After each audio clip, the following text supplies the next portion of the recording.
What is up, everyone? Welcome back to another episode here of Ty's. Oh, I forgot my channel. Okay. Welcome back to another episode here of Bass and Furious TV. Thank you guys for tuning in. I do appreciate it. You guys are awesome. And thank you for everyone who's subscribed, everyone who likes the videos and shares the videos. It is greatly appreciated. And I want to thank you guys for coming along with me in my YouTube journey. So thank you guys so much. Today's video, I'm going to jump right into it. I'm working on a series, a multi-part series, where I am discussing different types of baits and how to fish them. So in the last video that you guys watched, I was talking about jig fishing, one of my favorite absolute techniques to do. And like I said in the last one, one thing I had to remember is not everybody is a professional bass angler. Not everybody catches bass and is on TV fishing. Not everybody does that. There are some people who just got a rod, just got a reel, and they want to learn how to fish. They want to feel that hook set. They want to catch that bass. They want to share it with their friends and family and send them a photo. Look what I did. Like, there's something about accomplishing something, right? Like, so if you're fishing, if you're playing basketball, there's something about doing your first layup and making your layup. If you're playing soccer and you score a goal, there's something about scoring your first goal. Those things really motivate someone when they're getting into a sport or a hobby or whatever the case may be. And if I can make a series that can help those people, every one of them, learn a technique that actually helps them land something, that's going to be awesome. And that's kind of the goal of this whole series. So without further ado, let's dive right in. Today's video, we actually are going to be talking about one of my other top baits to fish, and that is a crankbait, guys. This is a crankbait. Now the thing about the crankbait, and I'll say right off the bat without, going too deep into it, but a lot of people say crankbait, square bill. When you start talking about winding, when you start talking about things like baits, a lot of people, when you mention it, sometimes they will just correct you on the topic. I don't see the purpose of doing that. Okay, somebody wants to learn how to fish a bait.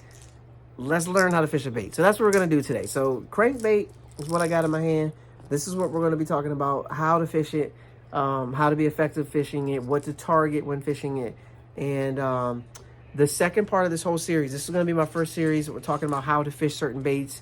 The second part of it is going to be what I use, my techniques that I use for the baits. So not my techniques, my rod and reel, my specific things that I use to fish the bait and be effective with the bait. So I'm going to do another multi-part series talking about what product I use to actually be able to fish this bait. But this is a crankbait. So like we did with the jig video, with this one, basically you want to catch some fish. You don't know how to catch them, or you've tried a couple things, nothing's worked so far, or you see something in the water, you see it swimming, you know there's fish in there, but you can't seem to get them to bite. So you're trying to circle through different baits to find something to be able to catch them, and this one might get it done for you. Okay, this is one of my top producing.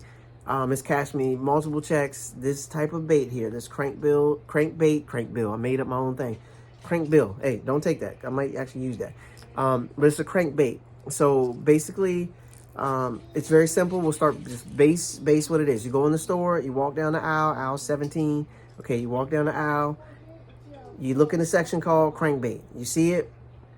Now, the first thing you want to do is you want to make sure that you pick one that looks like something that's swimming in your water. Now, you can go a whole different opposite philosophy. Just sometimes fish are caught on things that's because they're there, because fish just react. So if something comes past them really quickly, they'll just react, right? It doesn't matter. Consistently get it done. To consistently get it done, you want to match what's in the water. So if you got a body of water, you know there's shad in there, right? You've done your research. These are all core basic things that you should know if you're going to fish at all. Core things you should do. You need to know what's in the water. Okay, is there shad? Is there perch? Is there bluegill? Is there red ear sunfish? Are there bass even in where you're trying to fish? Catfish, snakeheads. Is it sturgeon in there? And you think you're fishing for a tilapia and there's flounder in there, groupers in there, right? You need to know what's in the water. So when it comes to fishing a crankbait, what you want to do first and foremost is find out what's in your body of water that you're fishing. When you find that out, that helps you narrow down what kind of crankbait you get, because as you can tell, they're very specific and what's in a crankbait. It's not just, this isn't just painted and it doesn't just say, you know, whatever on it. It's very specific pattern. So if I know if I'm going to a place where there's shad in there, here we go. I got a shad. I got my purples, my blues, a little bit of yellow, and I got my black dot. That's a key part for a shad, right? If I know there's bluegills everywhere, I would want my crankbait to match. I want my crankbait to be a bluegill color. If I know there's shad, or there's a herring in there, if there's blueback herring, if there's alewife, if there, you know what I'm saying? No matter what, baby white bass, whatever's in there, I need my crankbait to match what's in there. That's a key part to start off, to increase your chances of being successful. Okay, I go to the store, I walk down the aisle, I know I got shad in there, I scroll through the crankbaits, boom, boom, boom, boom, boom, boom, boom. Ah, I got it. That's it right there. Crankbait. Grab it. Now, I'm assuming that everybody who's watching a fishing video at some part of your home, you got a rod and a reel. I got a bunch of them right here. I got a rod and a reel.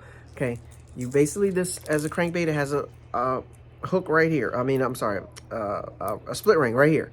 The split ring is what you tie your line to. Okay, this is basic, because some people get confused. I, for one, got confused with this when I first started. I definitely tied my bait to my line to the wrong thing when I first started. There's a split ring right here. You tie your line to the split ring. If there's no split ring and it's just the eye, you guys can see there's an eye right there. You tie your line to the eye or the split ring. That's it. You tie it there. Whatever knot you tie, that's whatever knot you tie. Now it's time to head down to the pond or the river or the lake. You're getting your kayak, you're getting your John boat, you're getting your regular boat. It's time to go down there and it's time to go catch a big fish, right? Okay? Time to catch a big fish? Yeah. So it's time to, and before we go catch a big fish, guys, take a look at the hoodie. Just want to show you guys real quick. This says, I don't know what you thought it said, but it says Foes, okay? Foes. This is the lifestyle line I designed. Fish only eat Senkos. In this case, it should say fish only eat crankbaits, because this is a crankbait video. But fish only eat Senkos. That's the line right here for you guys to check out. It's going to pop up on the screen. It probably already did before and after the video. Also, check out the new for 540 Fishing. Got the beanies. So Tommy from 540 Fishing got the 540 Fishing beanies. You guys can see another lifestyle deal with the logo. Just wanted to be cool. Now when you wear it out there, you feel good about yourself, keeping your ears warm while wearing something supporting the local. So appreciate the love on that, guys. Thank you guys so much. Want to check that out. Now back to our video. We're headed down to the lake. We got our crankbait. We know there's shad in the water. We got our crankbait ready to go. The other part, and we probably should have went over this before we got down to the lake, you also need to know how deep you're fishing. That is very, very important when it comes to fishing a crankbait. If you know there's shad in there, you know there's bluegill in there, but you know it's 9 feet deep, this one only goes 1 to 3 feet. Okay, let's just do some simple math. This goes 1 to 3 feet. The water goes down to 9. How many bites am I going to get with this bait just coming aimlessly in the top of the water column with nothing there? If the fish are near the surface, perfect. If they're not near the surface, if they're on the bottom, hunkered down on some wood or some rock down there, I need to get down there to them, okay? Big thing with the crankbait is getting down to the right depth. So if I'm in 9 feet of water, I want a crankbait, honestly, that runs 10 feet, because I want it to hit the bottom. I wanted, when I turn my reel handle, I want my crankbait to be bam, bam, bam, bam. I mean, just banging into the bottom of, pause. I want my crankbait just banging into the bottom of the rocks and all the stuff on the bottom. I need my crankbait just going to work down there. Pause again. So that's what I need, right? And if you don't have that happening, you're going to be like, oh man, I fished the crankbait just like Ty said and I didn't catch anything. That's because you probably went the wrong depth. Now, when you get the right depth, so let's say you're in 5 feet, you want a crankbait that goes at least 5 feet. I say that, at least 5, has to go at least 5. There's some ways you can get it to go farther down, ways you can get it to go higher up. That I will talk about in my rod and reel video. You don't want to miss that, because I'll talk about rod and reels and how I actually maneuver the crankbait, my different retrieves and things like that I do to help me be successful. But this is basically someone getting into fishing. They want to learn how to do, they want to learn the ins and outs of crankbait, just buying a crankbait.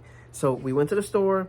We know that we got 5 feet depth. How do we know that? Because we went fishing. We went to the pond. We checked it out. We dropped the bait in there. We counted it down. We ran our boat out there. We know what our electronics say. It says 5 feet. We know that. Now we went to the store. We bought us a 5-foot crankbait, a 10-foot, a 7-foot crankbait. We bought something in there that at least goes 5 feet. Now we're on the water. We're going fishing. Now, again, we tied it up to the line, to the split ring, cast it out. Now we're retrieving it. So I'll kind of touch on a little bit of the retrieving part of it, because that does play a role in here with the crankbait. Some of them have sound. That can be a key if you want sound. Sound works better when there's wind and more things going on in the water. Wind, ripple, dirty water, things like that. Sound in the crankbait helps. There's other times when the water's clear, calm. You don't want all this rattle. Sometimes the noisy rattle will bring fish from a long way away to see what's going on. If you got some really aggressive fish, they'll do it.